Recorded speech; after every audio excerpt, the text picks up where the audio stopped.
Hi, இன்றைக்கி நம்ம பார்க்க போகிறது என்னென்னா ரெட்மி நோட் 10. இது வந்து நோ சிம் கார்டு இஷ்யூ வந்திருக்கு. ஆல்ரெடி நம்ம இதே மாடல் இதே ப்ராப்ளத்தில் நம்ம சால்வ் பண்ணி இன்ஸ்டால் ஒரு வீடியோ போட்டோம். அதை நம்ம ஃபாலோவர் பார்த்துட்டு ப்ரோ என்கிட்ட சேம் இதே பிரச்சனையில் ஒரு மொபைல் இருக்குது, நான் 2 ஷாப்பில் கொடுத்துருந்தேன், ஆனால் அவங்களாம் ரெடி பண்ணாமல் ரிட்டர்ன் பண்ணிட்டாங்க, நீங்கள் எனக்கு இப்படியே ரெடி பண்ணி கொடுங்கன்னு சொன்னாங்க. வாங்க அதை ரெடி பண்ணலாம். இப்போ நம்ம எல்லா லைன்லாம் செக் பண்ணிக்கலாம்.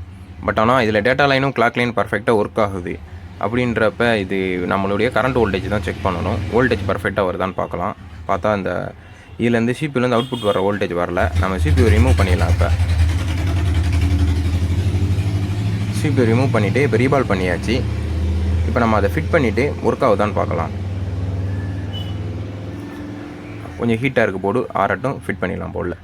ஓகே, ஆன் பண்ணி பார்க்கலாம். ஆன் ஆகிடுச்சு. உங்கள்கிட்டையும் ஆண்ட்ராய்டு ஆர் ஐஃபோன் எந்த கண்டிஷனில் இருந்தாலும் பரவாயில்ல, வாட்டர் லாக் ஆகிருந்தாலும் இல்லை வேறு எங்கே கொடுத்து ரெடி பண்ண முடியலன்றாலுமே நோ ப்ராப்ளம். மாஷால்லா மொபைல்ஸை விசிட் பண்ணுங்கள், கம்பல்சரி ரெடி பண்ணி தரலாம். வாங்க, இது பர்ஃபெக்டாக ஒர்க் ஆகுதான்னு செக் பண்ணலாம். ஓகே, ஒர்க் ஆகுது. டவர் எடுக்க ஆரம்பிச்சிருச்சு.